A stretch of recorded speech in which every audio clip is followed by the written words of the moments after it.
सबसे पहले तो मैं हमारे नवनिर्वाचित राष्ट्रीय अध्यक्ष श्री विनोद जाखड़ जी, जिनका आज शपथ ग्रहण समारोह है, उनको बधाई देता हूं कि आपके नेतृत्व में छात्रों की आवाज को एनएसयूआई बड़ी बुलंदी के साथ उठाएगी, इतिहास में उठाती रही है और भविष्य में भी ये संघर्ष जो है वो जारी रहेगा।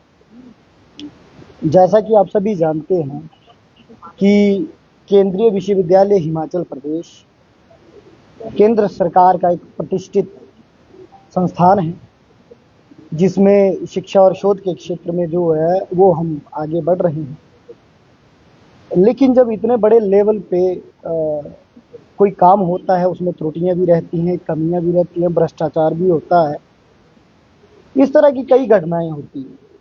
कुछ समय पहले हमारे जो केंद्रीय विश्वविद्यालय के अध्यक्ष है सनी शर्मा जी, उनके पास कुछ शिकायतें पहुंची कि केंद्रीय विश्वविद्यालय में भर्तियों में धांधली हो रही है।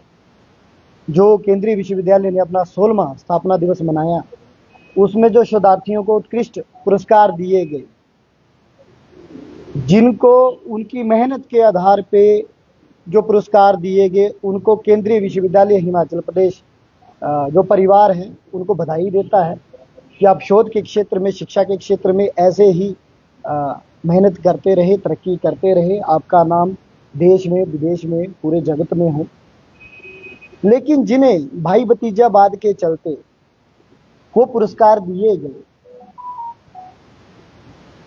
उनके कारण जिन्होंने सच में काम किया था शिक्षा के क्षेत्र में, शोध के क्षेत्र में, उनका जो मनोबल है, उसको जो हानि हुई है, उस पर केंद्रीय विश्वविद्यालय का जो एनएसयूआई परिवार है, हमने एक आरटीआई डाली और हमने प्रशासन से ये मांग की है कि क्या आपने वो पैरामीटर रखे जिनके आधार पे इनका चयन किया गया, कि उनके जो रिसर्च पेपर है वो कितने होने चाहिए, पेटेंट कितने होने चाहिए, किताबें कितनी होनी चाहिए, या किसी अंतर्राष्ट्रीय सम्मेलन में उन्होंने भाग लिया या नहीं लिया।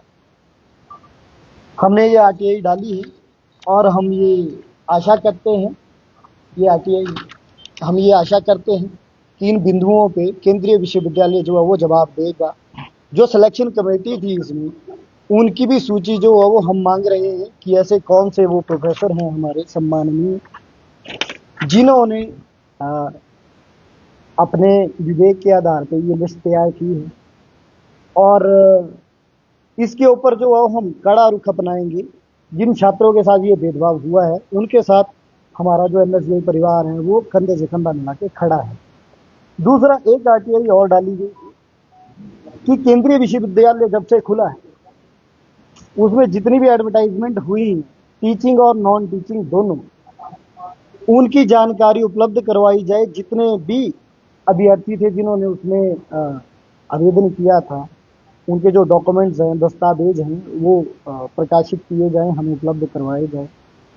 और कौन सा रोस्टर, क्योंकि भारत सरकार का नियम है कि जो आरक्षण पॉलिसी है उसको बड़ी जो है वो निष्पक्ष तरीके से लागू किया जाना चाहिए, वो भी हमने मांगा था, वो उपलब्ध नहीं करवाया गया आरटीआई में। हमने दोबारा अपील डाली है। मैं आपको टोटल स्ट्रेंथ बता देता हूं कि केंद्रीय विश्वविद्यालय में सारे प्रोफेसर की जो आपके प्रोफेसर, एसोसिएट, असिस्टेंट, इनको मिला के 220 जो वो सैंक्शन पोस्टें हैं, 182 अभी भरी हुई, 38 जो है वो खाली है। और नॉन टीचिंग जो हमारी फैकल्टी है, उसमें टोटल जो सैंक्शन पोस्टें 128 है, 100 अभी भरी हुई है, 28 अभी खाली है। तो इन पूरी भर्तियों में जो अगर कोई धांधली हुई है तो उसकी हम जांच करेंगे, देखेंगे कि किसी व्यक्ति के साथ कोई भेदभाव नहीं हुआ। हालांकि हमारे पास कुछ दस्तावेज पहले से मौजूद हैं, उसकी हमने एक फाइल तैयार कर रखी है। जो हमारे प्रदेश के कांग्रेस के अध्यक्ष हैं, उनको वो फाइल भेजी जाएगी। लेकिन हम चाह रहे हैं कि हमारा जो केंद्रीय विश्वविद्यालय है वो ये जानकारी जो है आरटीआई के माध्यम से हमारे साथ साझा करें, ताकि किसी भी इनोसेंट व्यक्ति के साथ जो है वो भेदभाव ना हो। और इसी के साथ कुछ समय पहले धर्मशाला महाविद्यालय में एक घटना हुई थी। हमारी जो दिवंगत बहन है पल्लवी जी, उसके उनके जो उनकी मृत्यु हुई थी उसके ऊपर 2 कमेटियां बनाई गई थी, एक यूजीसी की तरफ से, एक प्रदेश की तरफ से। एक कमेटी की जो रिजल्ट है वो आए, हमने देखे। उसमें रिपोर्टों में ये पाया गया कि रैगिंग का कोई मुद्दा नहीं है, जबकि हमने उन छात्राओं के जो जब वीडियो वायरल हुई उनमें देखा कि छात्राएं बोल रही थी कि रैगिंग की घटनाएं हुई। हालांकि उसके बाद में साक्ष्य ना मिले हैं, जो भी उनकी फाइंडिंग्स चली है या आएंगी। हमने उस समय बोला था कि हम एक ऐसे विधेयक का ड्राफ्ट तैयार करेंगे कि इस तरह की जो घटनाएं वो शैक्षणिक संस्थानों में ना हो, किसी भी तरह का भेदभाव जो है वो हमें देखने को ना मिले। तो ये विधेयक का ड्राफ्ट हमने एमएसडीआई की तरफ से तैयार किया है। ये माननीय मुख्यमंत्री जो कांग्रेस दल के नेता है और माननीय विपक्ष के नेता जयराम जी, उनको मेल के माध्यम से भेजा गया है। एक संगठन की तरफ से नहीं, हिमाचल के एक सदस्य होने के नाते, हिमाचल का सदस्य होने के नाते, हिमाचल के नागरिक होने के नाते हम ये चाहते हैं कि दोनों दल मिलकर एक ऐसा कठोर विधेयक पारित करें विधानसभा में कि ऐसी कोई घटना दोबारा इस देवभूमि में ना हो। मेरी तरफ से जो है वो इतने ही जानकारी आपको प्रदान की जानी थी। यदि आपके मन में कोई शंका है तो आप प्रश्न पूछ सकते हैं।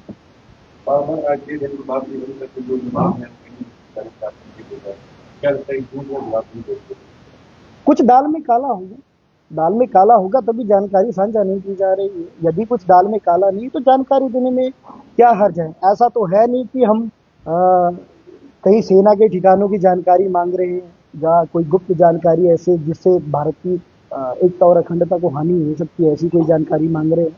उसमें आरटीआई में तो हमने सीधे घोषणा कर रखी है नीचे की इस तरह की कोई हम जानकारी नहीं मांग रहे। ये तो पब्लिक प्लेटफॉर्म में दी जाने वाली जानकारी है, यूनिवर्सिटी की वेबसाइट पे भी, तो आप जो है वो जानकारी साझा कर सकते थे। लेकिन आप छुपा रहे हैं, अगर आप छुपा रहे हैं, उसमें नील लिख रहे हैं, हाइपोथेसिस नेचर के क्वेश्चंस लिख रहे हैं, इसका मतलब कुछ ना कुछ तो दाल में काला है।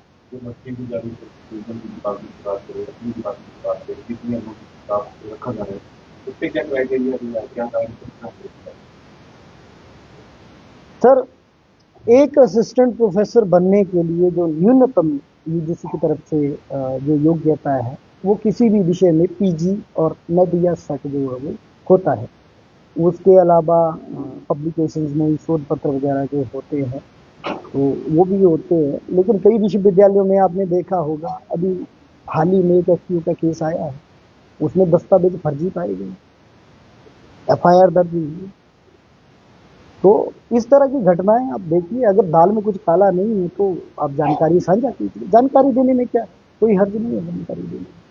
लेकिन मैं आपको बता दूं कि हमारे पास जानकारी है, हमारे पास उन दस्तावेजों की जानकारी है, लेकिन हम चाह रहे हैं कि जो आधिकारिक तौर पे जानकारी मिले, जो दस्तावेज विश्वविद्यालय के पास है, क्योंकि हम तो छात्र संगठन है, हम तो ये ध्यान रखेंगे ही। क्योंकि अगर कोई एक डॉक्टर गलती करेगा एक जान जाएगी, कोई एक सैनिक गलती करेगा एक जान जाएगी, लेकिन अगर एक शिक्षक ने कोई गलती की तो पूरा का पूरा भविष्य, पूरी की पूरी पीढ़ी जो है वो गर्त नहीं कर जाती है। तो ये उन्हें भी ध्यान में रखना चाहिए। जी जी,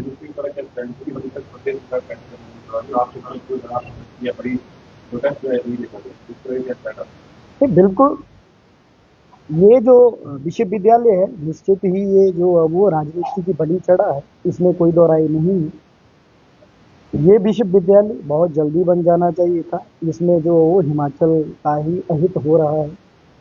आप चाहे एक कैंपस बनाए चाहे 2 कैंपस बनाए, जितनी जल्दी हो सके उसका निर्माण होना चाहिए। और प्रदेश सरकार की तरफ से भी जो भी योगदान इसमें दिया जाना है वो जल्दी से जल्दी दिया जाना चाहिए, क्योंकि इसमें सफर हम लोग कर रहे हैं। अब मैं आपको एक घटना बताता हूं कि 2-3 दिन पहले की बात है, तो मैं वहाँ के जो हमारे नॉन टीचिंग लोग हैं, मैं उनसे बातचीत कर रहा था, नाम नहीं लूँगा क्योंकि फटकार उन्हें लगती है। तो उनको काम दिया गया है, वो हॉस्टल के टूटियाँ गिन रहे हैं बेचारे, जाके लिस्ट बना रहे हैं, पेड़ गिन रहे हैं। अस्थायी कैंपस में क्या मतलब कौन से आपने गमले पौधे लगाए हैं, जो उनके आप है ना जानकारी ले रहे हैं। तो उस व्यक्ति को बेचारे के पत्ते और पेड़ गिनने की जो है वो काम दिया गया है। तो आप बताइए फिर शोध के क्षेत्र में हम कहाँ जाएँगे? जब प्रशासन का ध्यान इन चीज़ों की तरफ, ध्यान तो ये होना चाहिए कि छात्रों को किताबें मिल रही हैं, वाई-फाई मिल रहा है, रिसर्च की फैसिलिटीज़ मिल रही हैं, सॉफ्टवेयर मिल रहे हैं, लेकिन ऐसा कुछ देखने को नहीं मिल रहा। ज़्यादा आपके सामान हैं और किताब जो है